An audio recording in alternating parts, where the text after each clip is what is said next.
சுத்தம் விரும்பும் சுத்த ஜோதியே விரும்பா அசுத்தம் யாவும் நீங்குமே. சுத்தம் விரும்பும் சுத்த ஜோதியே விரும்பா அசுத்தம் யாவும் நீங்குமே. பாவி நீச்ச பாவி நானையா தேவாயிரக்கம் செய்ய மாட்டீரோ. பாவி நீச்ச பாவி நானையா தேவாயிரக்கம் செய்ய மாட்டீரோ. பரிசுத்தர் கூட்ட நடுவில் ஜொலி தீர சுத்த ஜோதியே இருவேளையில் ஆடி அசைந்த வரீரோ. ஆரோபியே இருவேளையில் ஆடி அசைந்த வரீரோ. ஆண்டவர் இன்றைக்கு ஒரு 7 வகையான நற்குணங்களை குறித்து தான் நாம் பார்க்க போகிறோம். ஆண்டவர் நமக்கு கொடுக்கிற நிறைய காரியங்களை நம்ம படித்திருக்கிறோம், கேட்டுக்கொண்டு இருக்கிறோம். ஆனாலும் இன்னும் ஆண்டவர் ஒவ்வொரு நாளும் நம்மளோடு அவர் பேசிக்கொண்டே இருக்கிறார். எத்தனை பேர் விசுவாசிக்கிறீங்க? அல்லேலூயா. ஒவ்வொரு நாளும் நம்மளோடு பேசுகிறார். அவருடைய மெல்லிய சத்தத்தை நம்ம கேட்குறோம். அவருடைய சத்தத்தை கேட்டு தான் நம்ம தைரியம் அடைகிறோம். நமக்கு வர கஷ்டங்களில், வியாதியில், சோதனைகளில், போராட்டங்களில் நாம் இப்போ நிலைத்து நிற்கிறோம் அப்படின்னு சொன்னால், ஆண்டவருடைய பாதத்தில் இன்றைக்கி நம்ம வந்திருக்கிறோன்னு சொன்னால் அது அவருடைய கிருபை. அவர் நம்மளை தாங்கி இருக்கிறார். அவர் நம்மளை தாங்காமல், அவர் நம்மளை நேசிக்காமல் இருந்திருந்தா, ஒருவேளை அவர் நம்மளை அவருடைய அன்பின் கயிற்றால் கட்டி அணைத்து கொண்டு வராமல் இருந்திருந்தா நம்ம நிலைமை எப்படி இருக்கும்னு நம்ம திரும்பி பார்க்க போனால் ஒருவேளை நம்ம மரித்திருக்கலாம். இல்லைனா ஏதாவது ஒரு பாவ சேற்றில் ஏதோ ஒரு விதமான சூழ்நிலையில் நம்ம அகப்பட்டு சிக்குண்டவர்களாக காப்பாற்ற ஆள் இல்லாத ஒரு சூழ்நிலைக்குள்ளே நம்ம போயிருக்கலாம். ஆனால் ஆண்டவராகிய இயேசு நம்ம ஒவ்வொருவரையும் கருவிலே கண்டது நிமித்தமாக தான் இந்த இடத்துல நம்மளை உட்கார வைத்திருக்கிறார். அல்லேலூயா. இன்றைக்கு கர்த்தர் நம்மளோடு பேசுகிற காரியம் என்னவென்றால், இந்த 7 விதமான நற்குணங்களை குறித்து பேதுரு அழகாக எழுதியிருக்கிறார். அதை குறித்து தான் பார்க்க போகிறோம். அதில் வாசித்து பார்ப்போமா? நம்ம 2 பேதுரு 1வது அதிகாரம் 5-8 வசனங்களை நம்ம தியானிக்க போகிறோம். வாசிப்போமா? எடுத்தவள் வாசிங்க. 2 பேதுரு 1:5-8 வசனங்கள். இப்படி இருக்க நீங்கள் அதிக ஜாக்கிரதை உள்ளவர்களாய் உங்கள் விசுவாசத்தோடே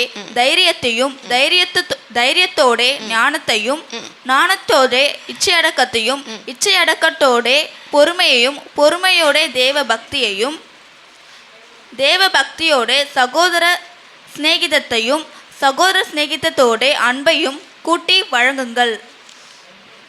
பாருங்க, இந்த 7 வகையான நற்குணங்களை நாம் இன்னைக்கு ஆராய்ந்து பார்க்க போகிறோம். எத்தனை காரியம்? 7 காரியம் இதில் குறிக்கப்பட்டு இருக்கிறது. இதைத்தான் ஆண்டவர் நமக்கு இன்னைக்கு இந்த 7 வகையான நற்குணங்கள் நமக்கு தேவை. அது நமக்கு தேவை. ஏன்னா முதலாவது சொல்லுகிறது, அதிக ஜாக்கிரதை உள்ளவளாய் நம்ம என்ன செய்யணுமா இருக்கணும்.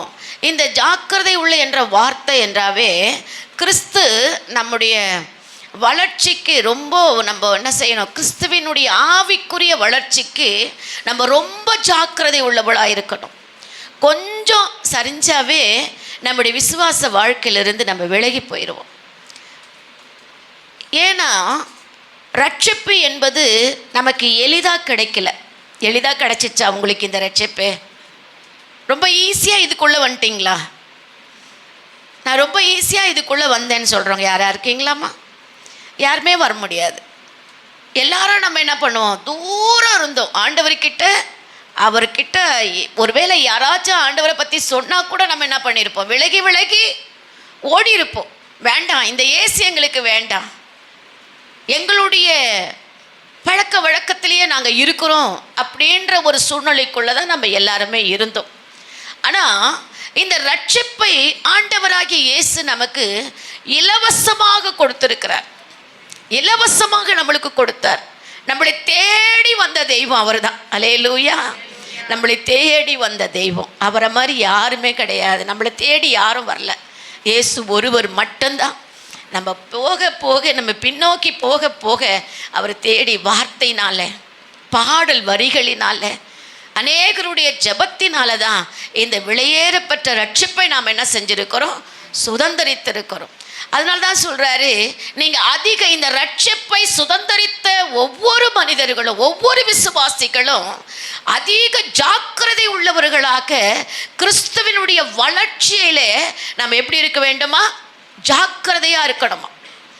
சாட்சியோடு ஒரு வாழ்க்கை நம்ம வாழ வேண்டும். ஏதோ வந்தோம், ஏதோ ரட்சிக்கப்பட்டோம், ஏதோ ஞானஸ்தானம் எடுத்தோம். இருளுக்கும் வெளிச்சத்துக்கு வித்தியாசம் இருக்கு. அப்போ நம்ம இருள்ல இருந்தோம், அறியாமை என்ற ஒரு இருள், இயேசுனா யாருன்னே தெரியாம இருந்த ஒரு சூழ்நிலை, அவருடைய அன்பை ருசித்து பார்க்காத ஒரு நிலைமையில் நம்ம இருந்தோம்.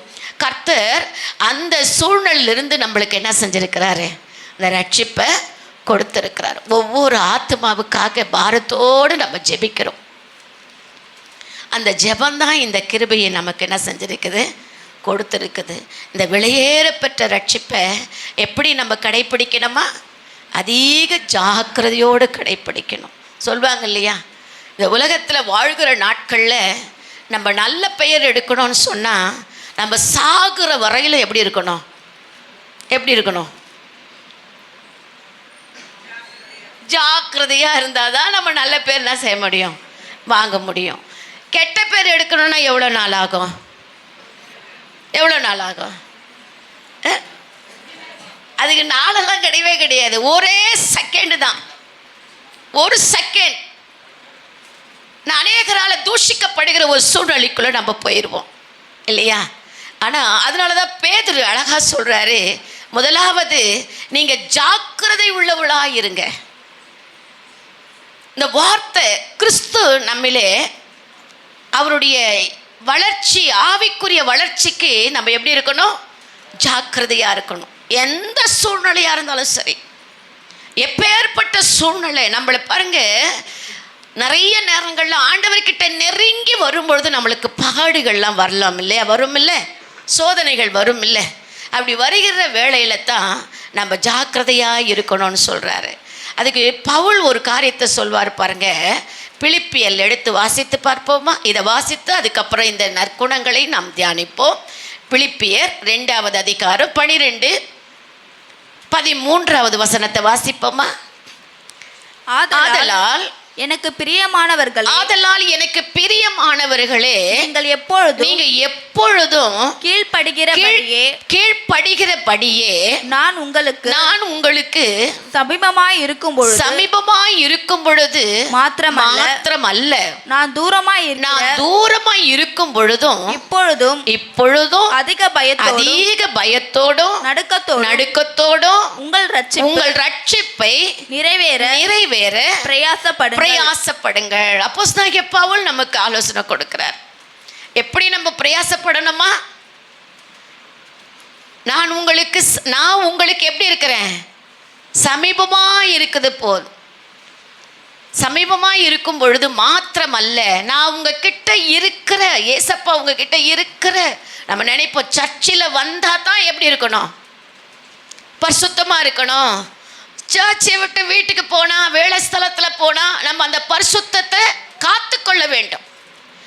அந்த பரிசுத்தத்தை நம்ம இழக்கக்கூடாது. அதனால தான் அப்போஸ்தலனாகிய பவுல் அழகாக சொல்கிறாரு, இப்போ மட்டும் நான் இருக்கிற நேரத்தில் மாத்திரமல்ல, எந்த சூழ்நிலையிலையும் நான் தூரமாக இருந்தாலும் சரி, நீங்கள் அதிக பயத்தோடு நடுக்கத்தோடு என்ன செய்யணுமா?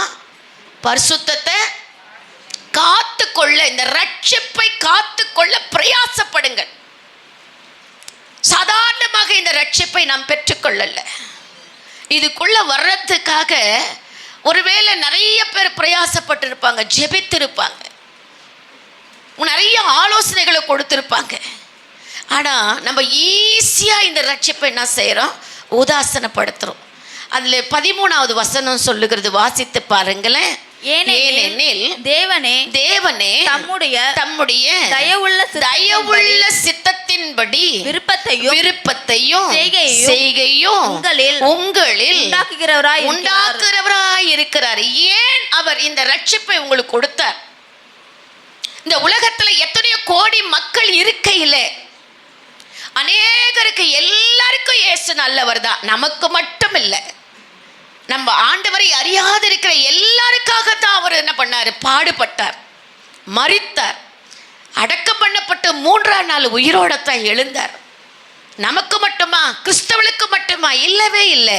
இந்த உலகத்தில் இருக்கிற அத்தனை மக்களுக்காகவும் அவர் சிலுவையில் மரித்து உயிர் தெழுந்தார். அதனால தான் சொல்றாரு, தயவுள்ள சித்தத்தின்படி அவருடைய விருப்பத்தையும் செய்கையும் உங்களிடத்துல எப்படி இருக்கணுமா? உண்டாயிருக்கும்படியாகத்தான் நம்மளை இந்த இடத்துல என்ன செய்தாரு? அவருடைய சித்தம் நம்மளை கொண்டு என்ன செய்யணும்? நிறைவேறணும். அவருடைய வெளிப்பாடுகள் நம்மளை கொண்டு என்ன செய்யணும்? நிறைவேறணும். அப்போ நிறைவேறணும் அப்படின்னு சொன்னா, அவர் எவ்வளோ நன்மைகளை செய்தார், அற்புதங்களை செய்தார், அதிசயங்களை செய்தார், மரித்தவனை உயிர்த்தெழுத செய்தார். பார்த்தீங்களா? முடவனை நடக்க வைத்தார், பார்வை இல்லாதவனுக்கு பார்வையை கொடுத்தார். அந்த வல்லமை குறைஞ்சிடுச்சா? இருக்குதா? இருக்குதுன்றவங்க அல்லையா சொல்லுங்களேன். ஏன் அந்த வல்லமையை நம்மளால செயல்படுத்த முடியல? ஏன் அந்த வல்லமையே இந்த நாட் வரையிலும் சிலர் என்ன பண்றோம்? ஒரு சிலருக்கு மட்டும் தான் கிடைக்குது, ஒரு சிலரால் அது என்ன பண்ண முடியல, செயல்படுத்த முடியல. ஆனால் இங்கே வேதம் சொல்லுகிறது, அவருடைய செய்கையும் உங்களிலே உண்டாயிருக்கபடியாக. அதனால தான் நம்ம இடத்துல அவருடைய செயல்கள் நடக்க முடியாதா நம்மளை தெரிந்தெடுத்தாரு. ஆனால் நாம் இந்த ரட்சிப்பை என்ன செய்கிறோம்? உதாசனப்படுத்தி ஜாக்கிரதை இல்லாமல், ஒரு பொறுப்பு இல்லாமல், ஒரு அக்கறை இல்லாமல், ஏனோ தானோ ஞானஸ்தானம் எடுக்கும் பொழுது எவ்வளோ பிரயாசங்கள். சில நேரங்களில் சில பிள்ளைகள் தவறுகளை செய்யும் போது வடிக்கிற கண்ணீருக்கு அளவே இருக்காது எனக்கு. அதில் வேற கண்ணால் பார்க்கும்போது அதை விட எனக்கு துக்கமாக இருக்கும். எனக்கே அப்படி என்றால், பார்க்கிற உங்களுக்கே அப்படி என்றால், படைத்த தேவனுக்கு எப்படி இருக்கும் வேதனை? யோசித்து பார்த்தீங்களா? அது எவ்வளோ வலியை வேதனையை கொண்டு வருது. ஆனால் நம்ம ஏதோ நினைக்கிறோம், ஏதோ ஒன்று வந்தோம், சர்ச்சுக்கு வர்றோம், ஏதோ ஒரு கடமை, ஒரு கிறிஸ்தவனாயிட்டோம், அவ்வளோதான், ஞானஸ்தானம் எடுத்துட்டோம், அவ்வளோதான், அப்படி நம்ம நினச்சிட்டு இருக்கிறோம். இல்லவே இல்லை. நம்மளுடைய ரட்சிப்பு விலையேறப்பட்டதாக இருக்கிறது. அதிக ஜாக்கிரதை உள்ளவர்களாக கிறிஸ்துவில வளர்ச்சி அடைவதற்கு ஏதுவான ஒரு ஜாக்கிரதை உள்ளவளாய் நம்ம வாழ வேண்டும். அதுதான் பிலிப்பியர்ல நம்ம பவுல் அப்போஸ்தலன் சொல்லுகிறார், நம்முடைய ரட்சிப்பு நிறைவேற இறுதி வர பாடுபடணும். எவ்வளோ நாளைக்கு? நம்முடைய ஆயுள் முடிகிற வரையிலும் இந்த ரட்சிப்பை காத்த தயவு செய்து சொல்றேன் தேவ ஜனமே, இன்னைக்கு ஒரு வேதனையோடு கண்ணீரோடு நான் பாரத்தோடு சொல்றேன், யாரெல்லாம் ஞானஸ்தானம் எடுத்து ஆண்டவரை சொந்த இரட்சகராய் ஏற்றுக்கொண்டீங்களோ, எந்த சூழ்நிலையிலையும் இந்த ரட்சிப்பை இழந்துராதீங்க. இது திரும்ப கிடைக்கவே கிடைக்காது. அப்ப பாவத்துக்கு நம்ம என்ன செய்யணும்? எதிர்த்து நிற்கிறவளா இருக்கணும். அடுத்தது நமக்கு இருக்கும் பரிசுத்த ஆவியினுடைய வல்லமையை செயல்படுத்த வேண்டும். நமக்குள்ள ஆண்டவர் அந்த ஞானஸ்தானம் எடுத்த உடனே நமக்குள்ள புறாவை போல பரிசுத்த ஆவியானவர் என்ன செய்யறாரு? இறங்கி வராரு. அந்த பரிசுத்த ஆவியானவரை கடைசி வரையில துக்கப்படுத்தாதபடிக்கு அந்த பரிசுத்த ஆவியானுடைய அந்த வெளிப்பாட்டிலே நம்ம என்ன செய்ய வேண்டும்? வாழ வேண்டும். 5வதாக தீமையை வெல்ல நாம் தொடர்ந்து முயற்சி எடுக்கணும். எதெல்லாம் நமக்கு தீமையாய் கிடைக்குதோ வருகிறதோ அது எல்லாத்தையும் நன்மையாக கர்த்தர் மாற்றி தருவார்னு சொல்கிற நம்பிக்கையோடு நம்ம வாழ வேண்டும். பவுல் சொல்லுகிறார், அதை நம்ம வாசித்தோம். பயத்தோடும் நடுக்கத்தோடும் இந்த ரட்சிப்பு நிறைவேற நீங்கள் என்ன செய்யணும்? பிரயாசப்படுங்க. ரட்சிப்பு என்பது நமக்கு எளிதாக என்ன செய்யலை? கிடைக்கல. எளிதாக கிடைச்சிச்சா? ஒவ்வொரு வீட்டையும் போய் போய் போய் ஊழியக்காரங்க படுற பாடு இருக்க. அவ்வளவோ கஷ்டம். ஒரு ஆத்துமாவை கொண்டு வருவது அவ்வளோ கஷ்டம். நீங்கள் எவ்வளோ உங்களுடைய கணவர்லையோ பிள்ளைலையோ நீங்கள் நடத்துவதில் எவ்வளோ பாடுபட்டிருக்கீங்க, ஜெபிக்கிறீங்க. இன்ன வரையிலும் சிலருடைய கணவன்மார்கள் வரவே இல்லை. ஏன்னா இன்னும் அந்த முழுமையான ரட்சிப்பு அடையாமல் இருக்காங்க. அவங்கெல்லாம் வந்தாங்கன்னா இந்த இடமே என்ன செய்யாது, போதாது, பத்தாது இல்லையா? அப்போது இன்னும் கூட அந்த ஒரு இதில் இருக்காங்க இல்லையா? அப்போது உங்களுடைய கண்ணீரின் ஜபத்தினால தான் அவர்களை கொண்டு வர முடியும். அடுத்தது நீங்கள் காட்டுற அன்பினால தான் அவர்களை கொண்டு வர முடியும். உங்களுக்குள் அந்த விசுவாசம் என்ன செய்யணும், இருக்கணும். விசுவாசத்தோடு நீங்கள் இருங்க. அதுதான் இந்த நாளில் நம்ம பார்க்குறோம். கடவுள் ஆண்டவர் நமக்கு கொடுக்குற காரியம் என்னென்னா, தேவனை எந்த சூழ்நிலையிலும் அவரை விட்டு என்ன செய்யாதீங்க, பிரியாதீங்க. அவரை விட்டு என்ன செய்யாதீங்க, பிரியாதீங்க. எந்த சூழ்நிலையாக இருக்கட்டும், எந்த ஒரு பாடுக்குள்ளே நீங்கள் கடந்து போனாலும் இருக்கட்டும், இந்த உலகத்தில் நேரிடாத கஷ்டங்கள் என்ன இருக்க போகுது? ஒரு மனுஷனுக்கு நேரிடாத பிரச்சனைகள் என்ன நமக்கு புதுசாக வந்துட போகுது? எல்லாம் நமக்கு ஒவ்வொரு நாளும் வருகிற ஒரு சூழ்நிலை தான். அந்த பாடுகள் எவ்வளவா இவங்க வாழ்க்கையில் வந்தாலும் ஆண்டவரிடத்தில் போராடி மன்றாடி கேட்டு ஜெபித்து நீங்கள் நன்மையை பெற்றுக்கொள்ளணுமே தவிர ஆண்டவரை விட்டு விலகி என்ன செய்யக்கூடாது, போகக்கூடாது. அதுக்கு தான் சொல்கிறாரு, அதிக ஜாக்கிரதை உள்ளவளாக என்ன செய்யணுமா இருக்க வேண்டும். அதில் அந்த 5வது வசனத்தை வாசிங்க. இப்படி இருக்க நீங்கள் அதிக ஜாக்கிரதை உள்ளவர்களாய் உங்கள் விசுவாசத்தோடு தைரியத்தை எப்படி இருக்கணுமா, ஜாக்கிரதை முதல்ல இருக்கணும். ரெண்டாவது அந்த விசுவாசத்தோடு உங்களுக்கு என்ன வரணும், தைரியம் வரணும். விசுவாசத்தோடு தைரியம் வரணும். கர்த்தர் என்னை பார்த்துக் கொள்வார், அவர் என்னை கைவிட மாட்டார், என்னை வெட்கப்படுத்த மாட்டார், என் தேவை அவர் சந்திப்பார். நான் அவரை நம்புறேன், நான் அவரை விசுவாசிக்கிறேன். அவருடைய உயிர்த்தெழுந்த வல்லமை எப்போது என் கூட இருக்குது, என்னை காப்பாற்றுவார் என்ற அந்த தைரியத்தோடு விசுவாசம் நமக்குள்ள என்ன செய்யணும், இருக்கணும். ஆமே. தைரியத்தோடு என்ன கிடைக்கும், நமக்கு வரணும், ஞானம் இருக்கணும். என்ன பண்ணுறோம், நம்ம என்ன செய்கிறோம், நம்ம செய்கிறது சரியா, நம்ம போகிற பாதை சரியா, ஆண்டவரிடத்தில் அந்த ஞானத்தை கேட்டு பெற்றுக்கொண்டு அந்த ஞானத்தோடு நம்ம என்ன செய்யணும், பயணம் செய்யணும். அப்படிதானே? ஒருவன் ஞானத்தில் குறைவுள்ளவனாய் இருந்தா கர்த்தர் என்ன செய்கிறாரா, சம்பூரணமாய் கொடுக்கிறாரா. அப்போ ஞானத்தை கொடுக்கிற தேவன் நம்முடைய ஆண்டவர் நம்மத்தில் இருக்கும் பொழுது அவரிடத்தில் என்ன பண்ணோம், அந்த ஞானத்தை என்ன செய்யணும், விசுவாசத்தோடு தைரியத்தோடு ஞானத்தை என்ன செய்யணும், கேட்கணும், கேட்டு பெற்றுக்கொள்ளணும். எத்தனை பேர் கேட்குறீங்க? படிக்கிற பிள்ளைங்க மட்டும்தான் கேட்கணுமா? படிக்கிற பிள்ளைங்க மட்டும்தான் என்ன செய்வாங்க, எனக்கு ஞானம் வேணும்னு கேட்பாங்க? இல்லவே, எல்லாரும் கேட்கணும். ஏன்னா இந்த உலகத்தில் மாயான உலகத்தில் வாழ்ந்துட்டு இருக்கிறோம். நமக்கு கொஞ்சம் ஞானம் இல்லை அப்படின்னா நம்ம எப்படியோ விழுந்து போயிடுவோம், பாவ சேற்றுக்குள்ளே போயிடுவோம். ஆனால் ஜாக்கிரதையாய் நம்ம இருக்க வேண்டும் என்று நமக்கு ஆண்டவர் என்ன செய்கிறார், இந்த நாளிலே நமக்கு பரிசுத்த ஆவியானவர் நம்முடைய பேதுரு மூலமாக நம்மளோடு பேசுகிறார். அப்போஸ்தலனாகிய அந்த பேதுரு நமக்கு சொல்லி கொடுக்குறாரு. என்னன்னா, என்ன பண்ணணும், ஜாக்கிரதை உள்ளவர்களாயும் உங்கள் விசுவாசத்தோடு தைரியத்தோடு ஞானத்தோடு என்ன இருக்கணுமா, இச்சை அடக்கும். நிறைய பேருக்கு அது கிடையவே இல்லை, ஆசைக்கு அளவே இல்லை. எதெல்லாம் நம்ம பெற்றுக்கொள்ள நினைக்கக்கூடாது. எல்லாத்துலேயும் ஒரு அளவை தேவன் செஞ்சிருக்கிறாரு, வச்சிருக்கிறார். அப்போ என்ன செய்யணும், நமக்கு அந்த இச்சை அடக்கம் தேவை தானே, தேவை. அடுத்தது என்ன சொல்ற, இச்சை அடக்கத்தோடு பொறுமை இருக்கணும். கர்த்தர் நமக்கு தருவார். அவசரப்படக்கூடாது. நான் 4 வாரம் சர்ச்சுக்கு வந்தேன், என் வாழ்க்கையில் மாற்றமே இல்லை, அப்போ இந்த தெய்வம் உண்மையான தெய்வம் அல்ல அப்படின்னு சொல்லி போயிடக்கூடாது. பொறுமையோடு நிற்கணும், காத்திருக்கணும், பெற்றுக்கொள்வோம். கண்டிப்பாக உங்கள் ஒவ்வொருடைய வாழ்க்கையிலையும் அற்புதங்களை செய்ய அவர் ஆயத்தமாக இருக்கிறார். அவரால் இந்த முடியாத காரியம் எதுவுமே கிடையாதம்மா. உங்களுக்கு நம்ம எல்லாருக்கும், இன்னைக்கு வந்திருக்கிற உங்கள் யாருக்கும் உதவி செய்ய முடியாத காரியம் எதுவுமே இல்லை. எல்லாருக்கும் என்னென்ன பிரச்சனைகள் இருக்கிறதோ, உங்க தனிப்பட்ட வாழ்க்கையில என்னென்ன காரியத்தை நீங்க யோசித்து கொண்டு இருக்கிறீங்களோ, சிந்தித்து அதற்குறித்து கவலைப்பட்டு கொண்டு இருக்கிறீங்களோ, எல்லாவற்றையும் கர்த்தர் அறிந்திருக்கிறார். எல்லாவற்றுக்கும் ஒரு முடிவு உண்டு. அதனால தான் என்ன சொல்றாரு, பொறுமை இருக்கணும். நமக்கு என்ன செய்யணும்? பொறுமை. இச்சை அடக்கத்தோடு என்ன செய்யணும்? பொறுமையோடும் தேவ பக்தி இருக்கணும். அந்த பொறுமையோடு என்ன இருக்கணும்? தேவனுடைய பக்தி, வைராக்கியம் கிறிஸ்துவுக்காக வைராக்கியமாக நிற்கணும். ஒவ்வொரு நாளும் நம்மளை பரிசுத்தமாக்கி கொள்ள வேண்டும்.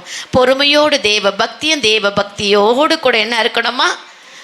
சகோதர ஸ்நேகம் இருக்கணும். சகோதர ஸ்நேகம், ஒருவருக்கொருவர் அன்பு காட்ட வேண்டும். அந்த அன்பிலே ஏசப்பா காட்டுறது போல நம்மளால காட்ட முடியாது. அவர் நம்ம மேல எவ்வளவோ அன்பு வைத்தார். நம்ம பாவிகளை இருக்கையில் நம்மளை தேடி வந்தார் ஆண்டவர். நம்மளை தேடி வந்தார். நம்புறீங்களா? நம்மளை தேடி வந்து நம்முடைய பாவத்தை மன்னித்து நமக்கு ஒரு பரிசுத்த வாழ்க்கை கொடுத்திருக்கிறார். ஒரு பரிசுத்த சந்ததியாக இந்த பூமியில நம்மளை வைத்திருக்கிறார். அதனால தான் அவர் சொல்றாரு, தேவ பக்தியோடு கூட அந்த பக்தியில வரணும் சகோதர ஸ்நேகம். எதிரில் பார்த்து நல்லா இருக்கீங்களா அப்படி கேட்டுட்டு பெண்ணுக்கு திருமணம் போது ஐயோ நீயா அப்படின்னு என்ன பண்ணக்கூடாது, சொல்லக்கூடாது. முகசுதிக்காக என்ன பண்ணக்கூடாது, அந்த பக்தியையும் அந்த அன்பையும் காட்டக்கூடாது. அந்த அன்பு எப்படி இருக்கணும்? பரிபூரணமான அன்பா இருக்கணும். பரிபூரணமான அன்பா இருக்கணும். நம்ம எதிரில் ஒரு அன்பும் பெண்ணுக்கு ஒரு அன்பும் நம்ம காட்டக்கூடாது. அதுதான் ஆவியானவர் சொல்றாரு. இந்த வசனத்தின் மூலமாய் நம்ம கற்றுக்கொள்ளுகிற காரியம் அதுதான். தேவ பக்தியோட சகோதர சிநேகத்தோடு அன்பையும் என்ன செய்யுங்க? கூட்டி வழங்குங்கள். அந்த 8வது வசனம் என்ன சொல்லுகிறது பாருங்க. இவைகள் உங்களுக்கு உண்டாயிருந்து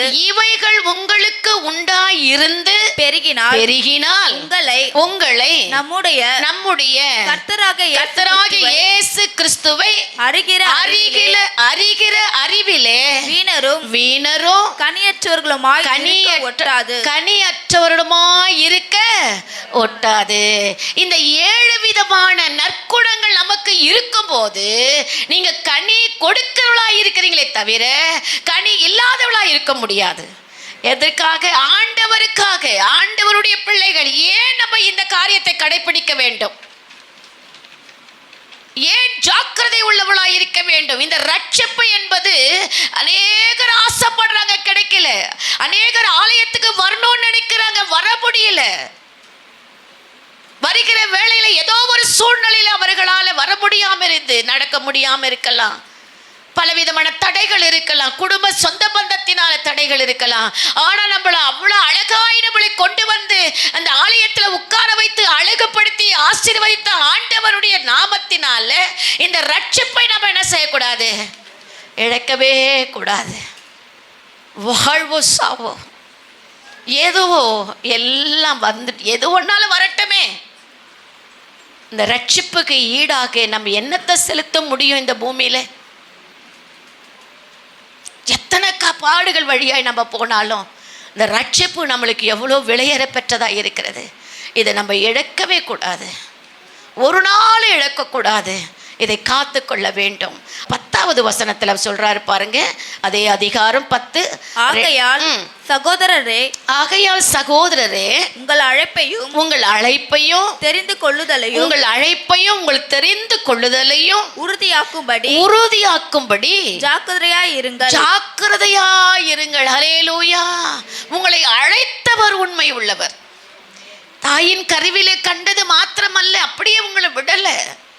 ஒவ்வொரு நாளும் உங்களை அற்புதமாய் நடத்தி வந்து அழகுபடுத்தி ஆசீர்வதித்த ஆண்டவர், உங்களை அழைத்தவர் உண்மை உள்ளவர்.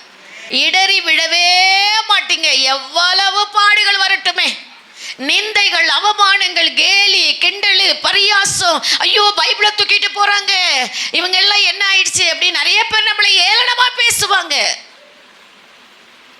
என்ன புதுசா பைபிளை தூக்கிட்டு போறாங்க அப்படின்னு பேசுவாங்க. ஏன்னா நிறைய பேர் என்ன விடாலும் சொல்லட்டும், இந்த ரட்சிப்பை அவர்களை பற்றி அவர்களை ஒன்றும் சொல்லாதீங்க, அவங்களுக்கு தெரியாது ஆண்டவரை பற்றி. அப்படி அன்பை ருசி பார்த்த நீங்க, நம்ம தான் அவரை அன்பை ருசி பார்த்துருக்கிறோம், அவங்க இன்னும் ருசி பார்க்கல, உங்களுக்கு தெரியாது. அப்படி என்றால் நாம தான் என்ன செய்யணும், அவளுக்கு ஒரு சாட்சிகளா இருக்கணும். அதனால தான் இந்த 10வது வசனத்தில் அழகாய் நம்மளுக்கு ஆண்டவர் நமக்கு வெளிப்படுத்துறாரு பாருங்க. இந்த ரட்சிப்பை குறித்த ஜாக்கிரதை, அழைப்பை குறித்த ஜாக்கிரதையாய் நம்ம என்ன செய்யணும் இருந்து. அடுத்து 11வது வசனத்தை வாசிங்க. இவ்விதமாய் நம்முடைய கர்த்தரும் இரட்சகருமாகிய இயேசு கிறிஸ்துவினுடைய நித்திய ராஜ்யத்துக்குட்படும் பிரவேசம் உங்களுக்கு பரிபூர்ணமாய் அளிக்கப்படும். இது நிமித்தமா தான் நமக்கு என்ன கிடைக்குது? வெறும் ஞானஸ்தானம் எடுத்தா பரலோகம் கிடைச்சிருமா? ஞானஸ்தானம் எடுத்து பெயரை மாற்றிட்டோம் பாரு, ஞானஸ்தானம் எடுத்துட்டோம், பெயரை மாறியாச்சு, ரட்சிக்கப்பட்டுட்டோம், அவ்வளோதான், அதுக்கப்புறம் நமக்கு பரலோகம் நம்ம நினச்சிட்டு இருக்கிறோம். அப்படியா? கடைசி வரையிலும் இந்த ரட்சிப்பை காத்து கொண்டாதான் பரலோகம். இதில் வழி விலகி போயிட்டீங்கன்னா நமக்கு பரலோகம் கிடையாது. நிறைய பேர் சொல்கிறீங்க, கேட்குறோம், போராட்டங்கள் இருக்க தான் செய்யும், வாழ்க்கையில் போராட்டம் இருக்க தான் செய்யும். போராட்டம் இல்லாத மனிதர்களே இந்த உலகத்தில் கிடையாது. ஒவ்வொருவருக்கும் ஒவ்வொரு விதமான சூழ்நிலையினாலே, பல நெருக்கங்களினாலே நம்ம கஷ்டப்படலாம், போராட்டங்கள் வரலாம். ஆனாலும் இந்த ரட்சிப்பை என்ன செய்யக்கூடாது, இழக்கவே கூடாது. அதே மாதிரி அழைப்பை என்ன செய்யக்கூடாது. எவ்வளோ பேருக்கு இல்லாத ஒரு கிருபையை கர்த்தர் நமக்கு ஒரு சிறு கூட்டமாக தான் இந்த இடத்துல உட்கார்ந்துருக்கிறோம், ஒரு சிறு மந்தையை அவரை தேடி வந்திருக்கிறோம், பார்த்தீங்களா? ஆனாலும் ஆண்டவர் இன்னைக்கு நம் மத்தியிலே மகிமையாக இருக்கிறாரு. அவருடைய பிரசன்னத்தில் நம்ம எவ்வளோ பாடு, எவ்வளோ வலி வேதனைகள் இருந்தாலும் அவருடைய சமூகத்தில் வந்துட்டு போகும் பொழுது ஒரு நிம்மதி, ஒரு நிறைவை நமக்கு கொடுக்குறார். மகளே நீ பயப்படாதே, மகனே நீ பயப்படாதே, நான் உன் கூட இருக்கிறேன், நான் உனக்கு துணையாக இருக்கிறேன், உன் தேவையை நான் சந்திப்பேன்னு சொல்கிறார் ஆண்டவர். அவரை தேடி வந்தவங்க இதுவரையிலும் யாராச்சும் வெட்கப்பட்டு இருக்காங்களா, கைவிடப்பட்டு இருக்கிறாங்களா? எந்த நிலைமையில் போனாலும் கர்த்தர் அவர்களை காப்பாற்றுகிறவராக இருக்கிறார். 1 கொரிந்தியர் 3:15 வாசிங்க. ஒருவன் கட்டினது வெந்து போனால் அவன் நஷ்டமடைவான், அவனோ ரட்சிக்கப்படுவான். அதுவும் அக்னி இலகப்பட்டு தப்பினது போல் இருக்கும். அக்னியிலே இழக்கப்பட்டு தப்பினது போல் இருக்குமா? இங்கே ஒரு காரியம், ஒரு சம்பவம் நடக்குது. என்னன்னா, ஒருவன் என்ன செய்கிறான், அஸ்திபாரம் போடுறான். பொன்னினாலையும் வெள்ளினாலையும் விலையேறப்பெற்ற கற்கள்னாலே, மரம் புல் இப்படி பல சில காலில் ஒரு அஸ்திபாரம் போடக்கூடிய ஒரு நிலைமை இருக்குது. ஒருவன் வீடு கட்டுகிறான், திடீர்னு அது என்ன ஆகிப்போகுது, வெந்து அது நஷ்டமாயிடுது. ஒரு வீடு கட்டுகிற திடீர்னு அது என்ன, அது ஃபயர் ஆகி அது அப்படி என்ன ஆயிடுச்சு, நஷ்டமாயிடுச்சு. ஆனால் அந்த நஷ்டமான ஒரு சூழ்நிலையில், அது அக்கினியில் போடப்பட்ட ஒரு சூழ்நிலை இருந்தாலும் அது எப்படி ஆகுதான் பாருங்க, அந்த கிறிஸ்துவுக்குள்ளே நம்ம இருக்கும்போது அதை தப்பினது போல் இருக்கும். ஒவ்வொரு விசுவாசியும் இந்த ரட்சிப்பை எப்படி காத்து கொள்கிறார்கள் என்றால், ஒருவன் வீடு கட்டுகிறான், அந்த வீடு என்ன செய்யுது, எரிக்கப்படுகிறது. எரிக்கிறதுனால அது என்ன செய்யுது, நஷ்டம் வந்துருச்சு, நஷ்டம் தானே, எரிஞ்சிட்டா. ஆனால் அந்த நஷ்டத்தின் வழியிலையும் இந்த ரட்சிப்பை என்ன செய்ய வேண்டுமா, காத்து கொள்ள வேண்டுமா? அப்போது நஷ்டம் வந்தாலும் ரட்சிப்பை என்ன செய்யக்கூடாது, இழக்க கூடாது. ஏனென்றால் அவ்வளவு விலையேறப்பட்ட ரட்சிப்பை கர்த்தர் நமக்கு என்ன செய்கிறார், கொடுத்திருக்கிறார். இதை காத்து கொள்ளும் பொழுது நமக்கு மறுபடியும் புதிய வீடே என்ன பண்ணுவார், தருவார். ஹல்லேலூயா, ஹல்லேலூயா. அவருக்காக இழந்தவங்க தரித்திரரானதில்லை, அவருக்காக கொடுத்தவங்க நஷ்டப்பட்டதில்லை, கஷ்டப்பட்டதில்லை, நிறைவை கர்த்தர் கொடுக்கிறார். ஹல்லேலூயா.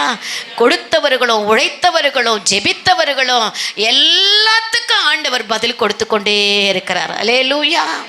ஒருத்தரும் நஷ்டப்பட்டது கிடையாது. இந்த 6 காரியத்தையும் நீங்கள் கடைப்பிடிக்கணும். நாம் இந்த ரட்சிப்பை நிறைவேறுவதற்கு இறுதி வரை என்ன செய்யணும்? பாடுபடணும். 2வதாக, நாம் மனித முயற்சினாலே இந்த ரட்சிப்பை காப்பாற்ற முடியாது. தேவனுடைய கிருபையினாலேயும் அந்த ஆவியானுடைய வல்லமையினாலேயே தான் இந்த ரட்சிப்பை நம்ம என்ன செய்ய முடியும்? காத்து கொள்ள முடியும். 3வதாக, நம்முடைய ரட்சிப்பை காத்து கொள்ளுவதற்கு நாம் பாவத்துக்கு எதிர்த்து நிற்கணும். நம்ம பாவம் ஈஸியாக செஞ்சிடலாம் இல்லையாம்மா?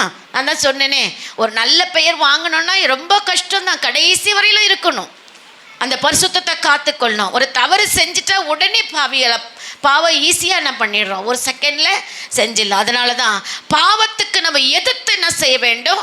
நிற்க வேண்டும். 4வதாக, நமக்குள் இருக்கும் பரிசுத்த ஆவியானவர் விருப்பம் செயல்பட வேண்டும். அவருடைய விருப்பத்தை நம்ம என்ன பண்ணணும்? கேட்டு, ஆண்டவரே பரிசுத்த ஆவியானிடத்துல கேட்டு ஒரு காரியத்தை நம்ம என்ன பண்ண வேண்டும்? செய்ய வேண்டும்.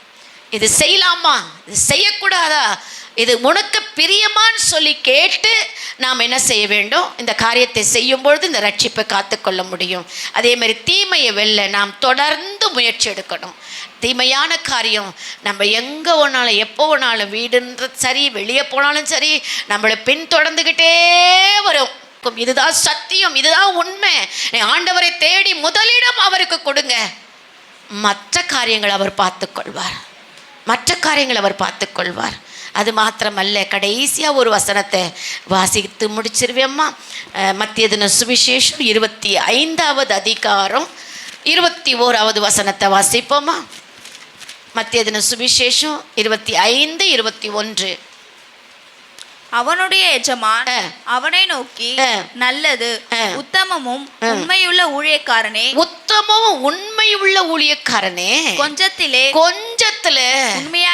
உண்மையாயிருந்தா அநேகத்தின் மேல் உன்னை அதிகாரியா வைப்பேன். ஒரு அழிவே சொல்வீங்களா? கொஞ்சத்துல, சின்ன விஷயத்துல உண்மையா இருக்கும் பொழுது அநேக காரியத்தில் கர்த்தர் உங்களை அதிகாரியாக, ஒரு பொறுப்புள்ள மகனாக கர்த்தர் உங்களை விளங்க செய்வார். கொஞ்சத்தில் அந்த தாளந்த குறித்து அந்த அதிகாரத்தில் நம்ம வாசிக்கிறோம். ஒருவனுக்கு 1 தாளந்து கொடுத்தார், ஒருவனுக்கு 2 தாளந்து கொடுத்தார், ஒருவனுக்கு 5 தாளந்து கொடுத்தார். அந்த தாளந்துகளை அவன் என்ன செய்தானா?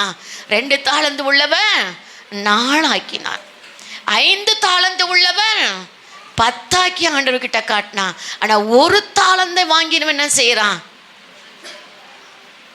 அந்த வசனத்தை படிச்சு பாருங்களேன். நீ விதைக்காத இடத்துல அறுக்கிறவரும். வாசிங்கலாமா அந்த வசனத்தை?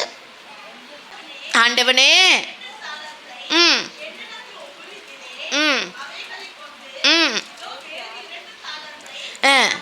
பாருங்க, சொல்றான் அவன் 2 தாளந்து வாங்கினவன் சொல்றான். ஆண்டவரே, என் கையில நீங்க என்ன பண்ணீங்க?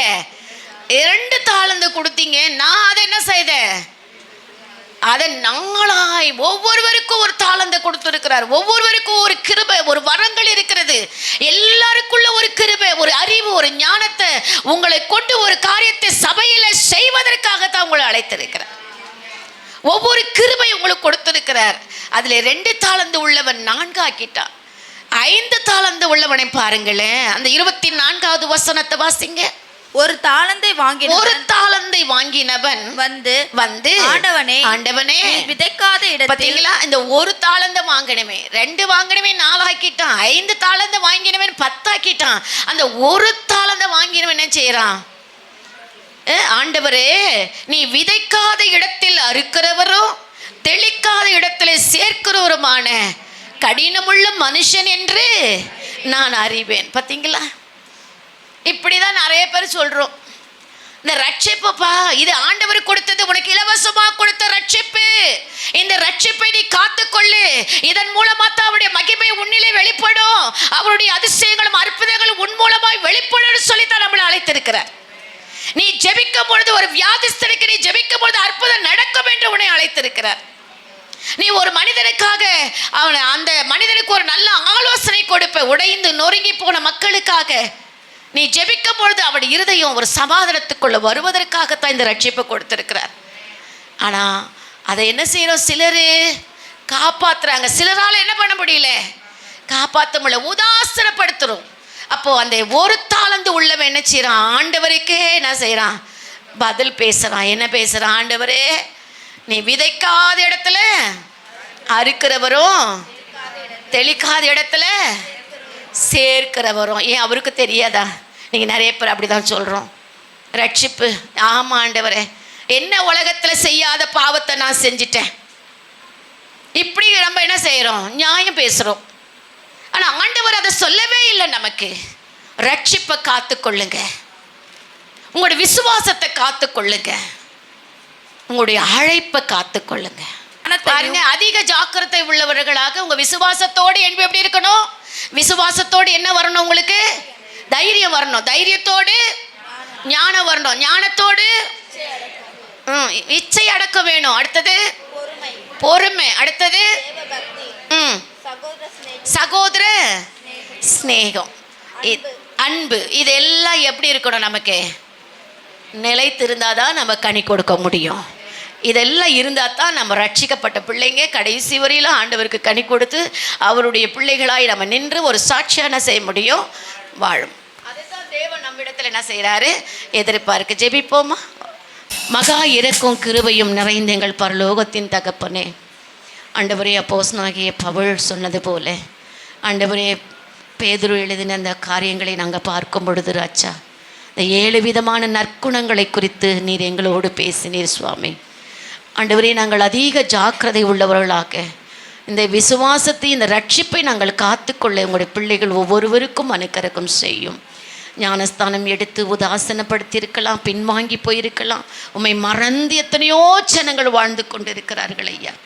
நம்பிக்கையற்றவளாக ஆண்டவரே உதாசனப்படுத்தி கொண்டு உங்களை துக்கப்படுத்தி கொண்டு இருக்கிறாங்க ஆண்டவரே. அது எவ்வளோ வேதனையாக இருக்குது சுவாமி.